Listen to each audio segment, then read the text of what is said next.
વિદ્યાર્થી મિત્રો, વિદ્યુત વિભાજનના માઇકલ ફેરાડેના નિયમો આપણે જોવાના છે. તો સૌથી પહેલાં વિદ્યુત વિભાજન એટલે શું, હું તમને શોર્ટમાં એકવાર રિપીટ સમજાવું. આપણે શરૂઆતમાં સમજાવેલું છે. સમજી લો કે એક પાત્રમાં તમે વિદ્યુત વિભાજનનું દ્રાવણ ભર્યું છે. એમાં બે ધ્રુવો ડૂબાડો છો. અહીંયા એનોડ પોઝિટિવ અને કેથોડ નેગેટિવ. વિદ્યુતીય કોષ જોડી અને વિદ્યુતીય પ્રવાહ પસાર કરીએ એટલે આમાંથી આયનો છૂટા પડે, પોઝિટિવ નેગેટિવ. જો પોઝિટિવ આયન હોય તો કેથોડ તરફ રિડક્શન પામે અને નેગેટિવ આયન હોય તો એનોડ તરફ ઓક્સિડેશન પામે અને પછી ધ્રુવો પર નિપજો જમા થાય. આને વિદ્યુત વિભાજન કહેવાય. જે પાત્રમાં વિદ્યુત વિભાજન થતું હોય એને આપણે વિદ્યુત વિભાજન કોષ કહીએ છીએ, એ પાત્રને. તો હવે એના નિયમો જોઈએ. માઇકલ ફેરાડે નામના વૈજ્ઞાનિકે ઈસવીસન 1834માં વિદ્યુત વિભાજન પ્રક્રિયાથી પ્રાપ્ત થતી નિપજોનો જથ્થો અને એ માટે પસાર કરેલો વિદ્યુત જથ્થો, આમની વચ્ચે સંબંધ તારવતા નિયમો બતાવ્યા, જેને એકચ્યુઅલી ફેરાડેના વિદ્યુત વિભાજનના નિયમો તરીકે ઓળખાય છે. એમાં નિયમ નંબર 1 સિમ્પલ વસ્તુ છે કે વિદ્યુત વિભાજનથી વિદ્યુત ધ્રુવો પર ઉદ્ભવતો નિપજોનો જે જથ્થો છે એ વિદ્યુત વિભાજન કોષમાંથી પસાર કરેલા વિદ્યુત જથ્થાના સમપ્રમાણમાં હોય. આ નિપજોનો જથ્થો છે અને આ પસાર કરેલો વિદ્યુત જથ્થો છે.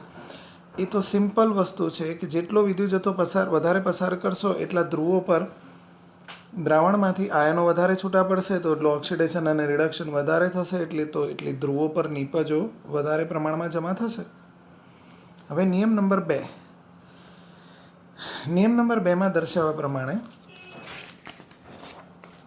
જુદા જુદા વિદ્યુત વિભાજ્ય ધરાવતા વિદ્યુત વિભાજન કોષોને શ્રેણીમાં જોડવાના છે અને પછી દરેકમાંથી એક સમાન વિદ્યુત જથ્થો પસાર કરવાનો છે. તો વિદ્યુત ધ્રુવો પર પ્રાપ્ત થતી નિપજોનો જથ્થો એ નિપજોના જ તુલ્ય ભારના સમપ્રમાણમાં હોય. ફેરાડેના આ નિયમો પ્રસ્થાપિત થયા પછી 20મી સદીની શરૂઆતમાં પરમાણુની ઇલેક્ટ્રોન રચના વિશેનું જ્ઞાન વિકસિત થયું. એના કારણે રેડોક્સ પ્રક્રિયા અંગેની પાયાની માહિતી મળી. આ દરમિયાન મોલ સંકલ્પનાનો પણ સ્વીકાર થયો. એટલે આ જે નિયમો હતા એને રેડોક્સ પ્રક્રિયાઓ, મોલ સંકલ્પના, આ બધાના ઉપયોગથી આધુનિક બનાવવામાં આવ્યા અને ત્યારબાદ એની આધુનિક રજૂઆત કરવામાં આવી. એ આધુનિક રજૂઆત પ્રમાણે ઓક્સિડેશન અને રિડક્શન અર્ધ પ્રક્રિયાઓ દ્વારા વિદ્યુત ધ્રુવો પર પ્રાપ્ત થતી નિપજોની મોલ સંખ્યા એ પ્રક્રિયાઓની પ્રમાણિયતા એટલે કે સ્ટોઇક્યોમેટ્રી પ્રમાણે કોષમાંથી પસાર થતા વિદ્યુત જથ્થા સાથે સંબંધ ધરાવે છે. દાખલા તરીકે Na++ electron it gives Na, Mg+2+2 electron it gives Mg અને Al+3+3 electron it gives Al. અહીંયા વિદ્યાર્થી મિત્રો ધ્યાન રાખો, જેટલા મોલ ઇલેક્ટ્રોન પસાર કરીએ છીએ એટલા ફેરાડે વિદ્યુત જથ્થો પસાર થયો છે એવું તમે સમજી લો. કારણ કે 1 મોલ ઇલેક્ટ્રોન દ્વારા કોષમાંથી પસાર થતા વિદ્યુત જથ્થાને આપણે 1 ફેરાડે કહીએ છીએ. તો અનુક્રમે અહીંયા 1 ફેરાડે, અહીંયા 2 ફેરાડે ને અહીંયા 3 ફેરાડે વિદ્યુત જથ્થો પસાર કર્યો છે. હવે આ 3 દ્રાવણોને જો શ્રેણીમાં જોડીએ તો એક સમાન વિદ્યુત જથ્થો પસાર કરવો પડે. માની લો કે બધામાંથી 1 ફેરાડે વિદ્યુત જથ્થો પસાર કર્યો છે. તો 1 ફેરાડે વિદ્યુત જથ્થો પસાર કરવાથી સોડિયમ તો 1 મોલ મળશે, પણ 1 ફેરાડે વિદ્યુત જથ્થો પસાર કરવાથી મેગ્નેશિયમ 1/2 મોલ અને એલ્યુમિનિયમ 1/3 મોલ મળશે. અહીંયા 1 ફેરાડે એટલે આમ એક્ઝેક્ટ આંકડો એનો 96,485 છે, પણ આશરે આપણે 96,500 કુલમ્બ ધ્યાનમાં લઈએ છીએ.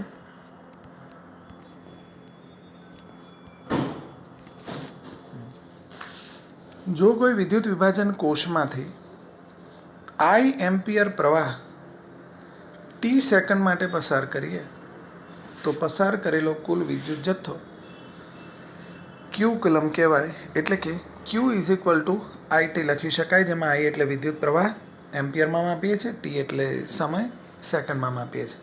વિદ્યુત વિભાજન દરમિયાન ધ્રુવો પર છૂટા પડતા પદાર્થનો જથ્થો એને પસાર કરવામાં આવેલા વિદ્યુત જથ્થા સાથે શું સંબંધ છે એ નીચેની રિએક્શન્સના આધારે સમજાવેલું છે. તમે એક રિએક્શન જુઓ.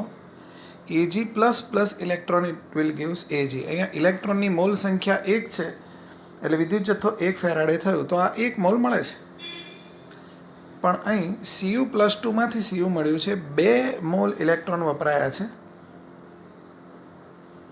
2 ફેરાડે વિદ્યુત જથ્થો આપ્યો. હવે જો હું અહીંયા 1 ફેરાડે વિદ્યુત જથ્થો આપીશ તો મને આ 1/2 મોલ મળવાના છે. એ જ રીતે અહીંયા 3 મોલ ઇલેક્ટ્રોન એટલે કે 3 ફેરાડે વિદ્યુત જથ્થો આપવાથી 1 મોલ મળે. તો હું આ બધાની માફક સરખો જ 1 મોલ વિદ્યુત જથ્થો આપીશ તો આ 1/3 મળશે. એ જ રીતે બાકીના આયનો માટે પણ તમે જોઈ શકો. વિદ્યુત વિભાજન કોષની જે ક્ષમતા છે એ હંમેશા 100% ના હોય. એ કોષની ક્ષમતા આપણે નીચેની ફોર્મ્યુલાથી ગણી શકીએ. કોષની ક્ષમતા ટકાવારીમાં શોધવી હોય તો એની ફોર્મ્યુલા છે મળતી નિપજનું પ્રાયોગિક મૂલ્ય અપોન મળતી નિપજનું સૈદ્ધાંતિક મૂલ્ય મલ્ટીપ્લાય બાય 100. આ મૂલ્યથી આપણે મેળવી શકીએ છીએ કોષની ક્ષમતા. માઇકલ ફેરાડેના સમયમાં વિદ્યુત ધ્રુવો પર જમા થતી અથવા તો વપરાતી ધાતુ જેમ કે Ag અથવા Cu એનો જથ્થો નક્કી કરવા માટે કુલોમીટર, એને આપણે પ્રમાણિત વિદ્યુત વિભાજન કોષ પણ કહીએ છીએ, એ વપરાતું હતું પહેલાંના સમયમાં. જે પદ્ધતિ હાલના સમયમાં તો લુપ્ત થઈ ગઈ છે.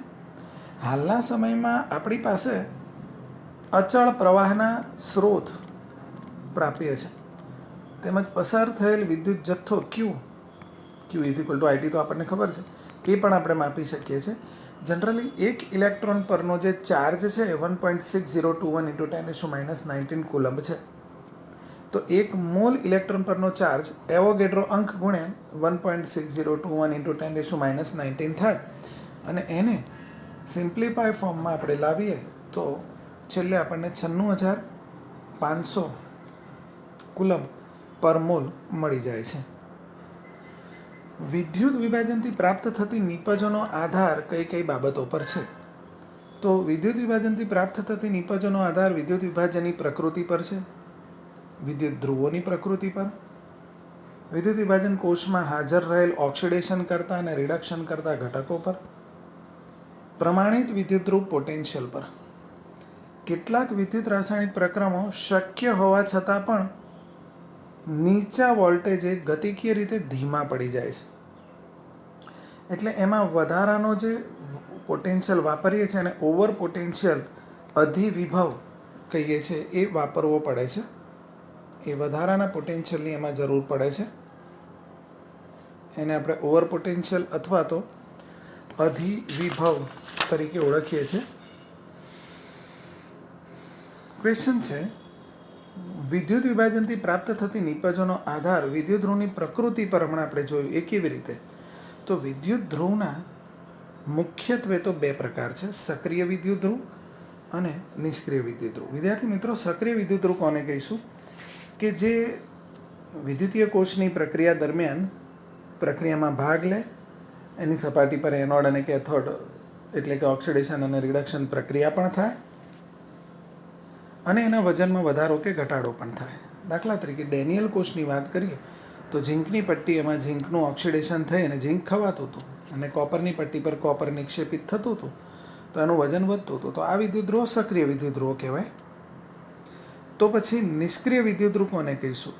આ એવા વિદ્યુત ધ્રુવો છે કે જે રેડોક્સ પ્રક્રિયામાં ભાગ નહીં લે પણ પોતાની સપાટી પર પ્રક્રિયાને થવા દે ખરા, એને નિષ્ક્રિય વિદ્યુત ધ્રુવ કહેવાય. દાખલા તરીકે પ્લેટિનમ, ગ્રેફાઇટ આ બધા નિષ્ક્રિય વિદ્યુત ધ્રુવો છે. કોપર ક્લોરાઇડના દ્રાવણનું પ્લેટિનમના વિદ્યુત ધ્રુવો વડે વિદ્યુત વિભાજન કરી પ્લેટિનમનું ઓક્સિડેશન કરી શકાતું નથી એમાં, કારણ કે પ્લેટિનમ એ નિષ્ક્રિય વિદ્યુત ધ્રુવ છે. પણ હા, એનોડ નજીકના Cl- આયનો જે છે એનું ઓક્સિડેશન થશે અને Cl2 મળશે. હવે આપણે જોઈએ છે પીગાળેલા NaClનું વિદ્યુત વિભાજન. પીગાળેલા NaClનું વિદ્યુત વિભાજન કરીએ એટલે વિદ્યુત પ્રવાહ પસાર કરીએ એટલે એમાંથી Na+ અને Cl- આયનો છૂટા પડે. Na+ ધન છે એટલે નેગેટિવ તરફ એટલે કેથોડ ઉપર જશે અને Cl- ઋણ છે. તો વિદ્યાર્થી મિત્રો, પીગાળેલા NaClના વિદ્યુત વિભાજનમાં વિદ્યુત પ્રવાહ પસાર કરવાથી Na પ્લસ અને Cl માઇનસ આયનો ઉત્પન્ન થાય છે. એમાંનો Na પ્લસ ધન છે એટલે ઋણ તરફ એટલે કે કેથોડ પર જાય તો એનું રિડક્શન થાય, અને Cl માઇનસ ઋણ છે તો ધન તરફ જાય એટલે કે એનોડ પર, અને તેનું ઓક્સિડેશન થઈ અને સોડિયમ અને ક્લોરિન નિપજો મુક્ત થાય છે. હવે જોઈએ NaClના જલીય દ્રાવણનું વિદ્યુત વિભાજન. NaClના સાંદ્ર જલીય દ્રાવણનું વિદ્યુત વિભાજન કરીએ એટલે એમાંથી Na પ્લસ અને Cl માઇનસ આયનો મુક્ત તો થાય જ, સાથે સાથે પાણીમાંથી H પ્લસ અને OH માઇનસ આયનો પણ મુક્ત થાય છે. આનો અર્થ એ થયો કે Na પ્લસ અને H પ્લસ બંને કેથોડ તરફ આકર્ષાય છે. તો આ બે પ્રોસેસ થવી જોઈએ, Na પ્લસનું રિડક્શન, નેટ પ્લસનું રિડક્શન. હવે આ પ્રોસેસમાંથી એવી જ પ્રોસેસ વેલિડ ગણાશે કે જેનું ઈ સ્ટાન્ડર્ડ સેલનું મૂલ્ય એટલે કે જેનું રિડક્શન પોટેન્શિયલનું મૂલ્ય વધારે હોય. તો આ કિસ્સામાં આ પ્રક્રિયાનું રિડક્શન પોટેન્શિયલનું મૂલ્ય વધારે છે, માટે કેથોડ પર આ પ્રોસેસ થશે. પરંતુ જે H પ્લસ છે એ તો H2O વિયોજનથી મળે છે. તો ઇક્વેશન 1 અને 2 એના પરથી કુલ પ્રક્રિયા કંઈક આ રીતે લખી શકાય. તો કેથોડ પરની કુલ રિએક્શન આપણે આ રીતે લખીશું. હવે Cl માઇનસ એ ઋણ ભારિત છે, એનોડ તરફ આકર્ષાય, ઓક્સિડેશન,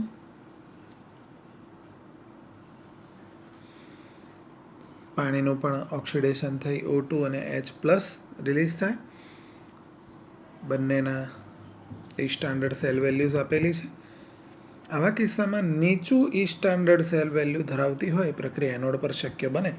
એટલે એનોડ પર શક્ય બનવી જોઈએ આ H2O નું ઓક્સિડેશન, પણ વાસ્તવમાં શક્ય બને છે Cl માઇનસનું ઓક્સિડેશન. એ આના ઓવર પોટેન્શિયલના કારણે શક્ય બને છે. આમ ઉપરોક્ત પ્રક્રિયા દરમિયાન થતી એકંદર પ્રક્રિયાઓને આપણે નીચે પ્રમાણે દર્શાવી શકીશું.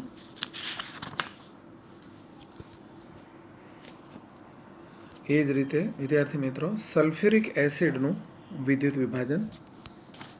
જો મંદ સલ્ફ્યુરિક એસિડનું વિદ્યુત વિભાજન લઈએ તો એનોડ પર પાણીનું ઓક્સિડેશન અને કેથોડ પર H પ્લસનું રિડક્શન. અને જો સાંદ્ર સલ્ફ્યુરિક એસિડ લઈએ તો એનોડ પર SO4 માઇનસનું ઓક્સિડેશન અને કેથોડ પર H પ્લસનું રિડક્શન. હવે કોપર સલ્ફેટનું વિદ્યુત વિભાજન સમજાવવાનું છે. બે પ્રકારે કરી શકાય કોપરના જ ધ્રુવો વાપરીને. આ અગાઉ પણ આપણે ભણેલા છે વિદ્યાર્થી મિત્રો કે આમાં વિદ્યુત વિભાજ્યના દ્રાવણ તરીકે કોપર સલ્ફેટ લઈશું. એનોડ ઉપર અશુદ્ધ કોપર અને કેથોડ ઉપર શુદ્ધ કોપર. વિદ્યુતીય કોષ જોડે વિદ્યુત પ્રવાહ પસાર કરીએ એટલે અશુદ્ધ કોપર જે એનોડ પર છે એ ઓક્સિડાઇઝ થશે અને Cu+2માં રૂપાંતરિત થશે. જ્યારે કેથોડ પરનું પેલું જે દ્રાવણ છે Cu+2નું એમાંથી Cu છૂટું પડશે. આ Cu કેથોડ પર જમા થશે. આ પ્રોસેસને આપણે ઇલેક્ટ્રોપ્લેટિંગ કહીએ છીએ. અલ્ટિમેટલી Cu અશુદ્ધમાંથી Cu શુદ્ધ સ્વરૂપે જમા થશે. આ પ્રોસેસ વખતે અમુક Ag Au જેવી અશુદ્ધિઓ હોય છે કે જે નિષ્ક્રિય હોવાથી એ અશુદ્ધ કોપરમાંથી છૂટી પડે પણ ઓક્સિડેશન નથી પામતી અને એનોડના તળિયે ભેગી થાય છે. એને આપણે એનોડ મડ અથવા તો એનોડિક પંખ તરીકે ઓળખીએ છીએ. હવે જો કોપર સલ્ફેટનું વિદ્યુત વિભાજન ગ્રેફાઇટના ધ્રુવોથી કરીએ તો એનોડ પરની પ્રક્રિયા આ શક્ય બને છે. અને કેથોડ પરની પ્રક્રિયા અહીં દ્રાવણમાં SO4 માઇનસનું ઓક્સિડેશન H2ની તુલનામાં મુશ્કેલ છે, એટલે જ H2નું ઓક્સિડેશન થઈને H પ્લસ અને O2 મળી જાય છે. દ્રાવણમાંથી Cu+2 દૂર થાય એટલે એનું સ્થાન H પ્લસ લઈ લેશે. આ વિદ્યુત વિભાજનમાં એક વિદ્યુત ધ્રુવ કેથોડ પર કોપર જમા થાય છે અને બીજા વિદ્યુત ધ્રુવ એનોડ પર O2 મળે છે અને દ્રાવણમાં સલ્ફ્યુરિક એસિડ ઉદ્ભવે છે.